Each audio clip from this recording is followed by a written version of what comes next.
Connaissez-vous beaucoup de sportifs ayant quitté la scène par la grande porte après une dernière danse réussie? Michael Jordan, Kobe Bryant, Michael Phelps ou encore Khabib l'ont fait, disant adieu à leurs disciplines respectives de la plus belle des manières. À cette liste d'immenses noms aurait pu s'ajouter celui du plus grand joueur français des 30 dernières années. Charismatique et timide à la fois, au sourire aussi élégant que sa maîtrise du ballon, Monsieur Zinedine Zidane. En 2006, Zizou sortait de sa retraite internationale et faisait son grand retour en équipe de France. À l'aube de la Coupe du Monde en Allemagne, personne n'est prêt pour ce qui sera l'un des tournois individuels les plus mémorables, épiques et rocambolesques de l'histoire du football.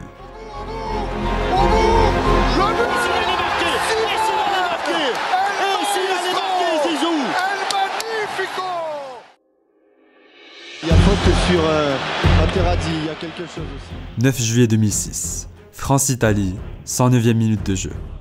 Le monde du football retient son souffle. Sur la pelouse du stade olympique de Berlin, Materazzi est à terre, Gianluigi Buffon est sur ses nerfs.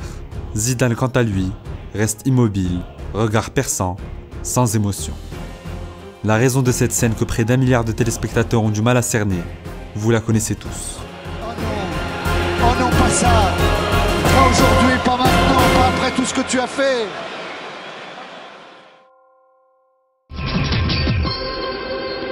Les Bleus rentrent à la maison, la défaite est cuisante, les tricolores ne font plus rêver, ils quittent le Portugal éliminé du tournoi, l'heure est au bilan, l'histoire des Bleus, une nouvelle page est à écrire.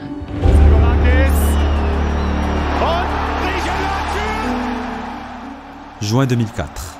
Battue 1-0 par une surprenante équipe de Grèce, la France est éliminée en quart de finale de l'Euro. 2 ans après l'élimination choquante en phase de groupe du Mondial 2002, les Bleus déçoivent à nouveau. Pour beaucoup, ce deuxième revers consécutif marque l'épilogue d'une génération dorée qui a fait rêver tout l'Hexagone entre 98 et 2000. Zidane, Thuram ou encore Fabien Barthez ont tous dépassé la trentaine et leur prime semble être derrière eux. Loin d'être le seul responsable des dérives des Bleus, Zizou sent également qu'un chapitre se ferme, d'où sa décision choc quelques mois plus tard. Madame, Monsieur, bonsoir. Cette journée du 12 août restera celle d'un adieu, l'adieu de Zidane aux Bleus, dès cet après-midi sur son site internet. À 32 ans, le chouchou des Français emporte avec lui les souvenirs indélébiles de la Coupe du Monde 98 et ceux de l'Euro 2000.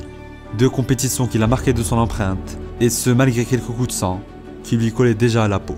Mais après 10 années de loyaux service, l'heure est à la reconstruction chez les Bleus. Raymond Domenech, fraîchement arrivé sur le banc, souhaite partir sur de nouvelles bases en misant sur la jeunesse. C'est donc logiquement que De Sailly, Thuram, Lizarazu, puis Zinedine Zidane mettent fin à leur carrière internationale. Problème, au Real Madrid, Zizou vit mal sa retraite. Pendant que la majorité de l'effectif s'en va pendant les trêves internationales, Zidane, lui, reste à Madrid. Toujours compétitif pour le haut niveau, la star merengue n'est pas rassasiée par la Liga et la Ligue des Champions. Pendant quelques mois, il réfléchit à un retour avant d'annoncer la nouvelle en août 2005. Oui, il est bien là, Zinedine Zidane, après une parenthèse d'1 an, revient chez les Bleus avec le brassard de capitaine. Un peu comme Michael Jordan qui 10 ans plus tôt faisait son retour en NBA, ZZ refile le maillot bleu qui lui va mieux que personne.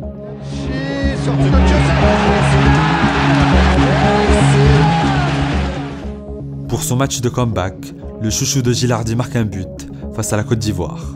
Les retrouvailles sont parfaites, le pays tout entier rassuré.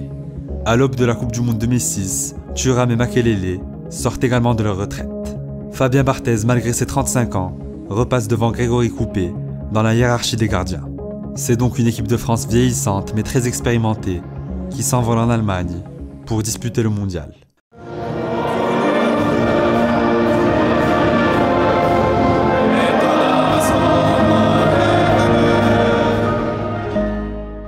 France-Suisse, 0-0.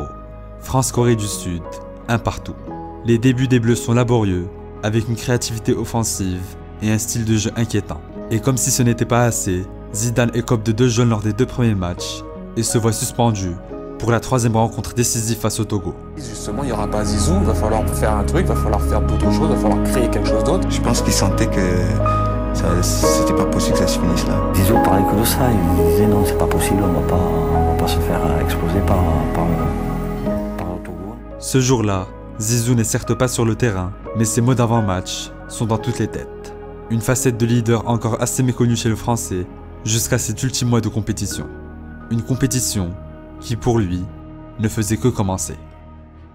Ben voilà Zinedine Zidane, son 782e match, et pour lui, pas question d'arrêter ce soir. C'est vrai que les Espagnols veulent le mettre à la retraite. Ça me motive, quoi. C'est juste leur dire, ben non, ce sera pas mon dernier match. D'ailleurs, c'est ce que j'ai dit après le match.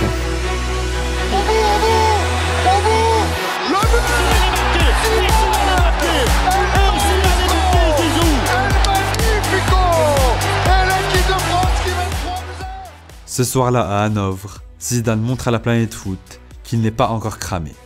Passeur décisif pour Vieira, puis auteur d'un magnifique enchaînement face à Puyol et Casillas, Zizou est le principal artisan de la victoire 3-1 des Bleus. Moqué par les médias espagnols avant le match, le numéro 10 répond comme un champion et donne à tout un peuple l'espoir fou d'une deuxième étoile. Le dernier quart de finale de la Coupe du Monde, cette affiche de rêve entre le Brésil et la France. Bonsoir Jean-Michel. Le match parfait, la performance ultime. À Francfort, Zidane n'a pas marqué de retournée acrobatique, ni de but des 30 mètres. Il a fait bien plus, de l'art, de la pure poésie. Un cocktail de sombrero, de passements de jambes et de contrôle orienté, le tout face à l'immense Brésil de Ronaldinho, Ronaldo, Kaká ou encore Adriano, tous adeptes du Joga Bonito. Cerise sur le gâteau, le but de Thierry Henry sur un caviar de Zizou. La toute première passe D du Madrilène pour la légende des Gunners. C'est la première passe décisive de Zinedine Zidane pour Thierry Henry. Et voilà. Comme ça, ils ne pourront plus le dire, ça. Au tour suivant, ni la jeunesse de Ronaldo, ni l'expérience de Figo ne peuvent stopper le destin des Bleus. À la demi-heure de jeu, Henry s'écroule sur la surface. Pénalty pour la France. Figo, qui connaît très bien Zidane, indique à Ricardo de plonger sur le côté droit. Conseil pertinent, mais pas assez, pour contrarier le capitaine tricolore. Vas-y mon Zizou, c'est dedans. Et l'équipe de France qui mène un but à 0. Ils sont fous les Portugais. Ils ont cru que ça allait battre Zizou. Pour la finale de la Coupe du Monde de football 2006, ici en Allemagne. 2 pas au maximum, 3 peut-être. C'est parti, la Panenka. Est-ce qu'elle est dedans? Oui, elle est dedans. Oui, elle est dedans. D'une Panenka pleine d'insolence, Zidane lance parfaitement le match. Un geste de plus dans son patrimoine, auquel répond Marco Materazzi, 12 minutes plus tard. ZZ versus MM. C'est le début d'un match dans le match, dont l'issue sera cruelle pour le Français. Zinedine, pas ça, pas ça, Zinedine, pas ça, Zinedine. Un coup de tête, et c'est le côté sombre du personnage qui réapparaît. Le revers de l'image colportée de l'une des personnalités préférées des Français. La dernière danse de Zidane est à l'image du joueur, du personnage. Un Marseillais au sang chaud, longtemps considéré comme un demi-dieu, qui n'est finalement qu'un homme, avec le don de faire chavirer les foules. 12 cartons rouges en carrière, mais 100 fois plus de moments de classe, et le souvenir d'un immense footballeur, d'un poète, du ballon rond.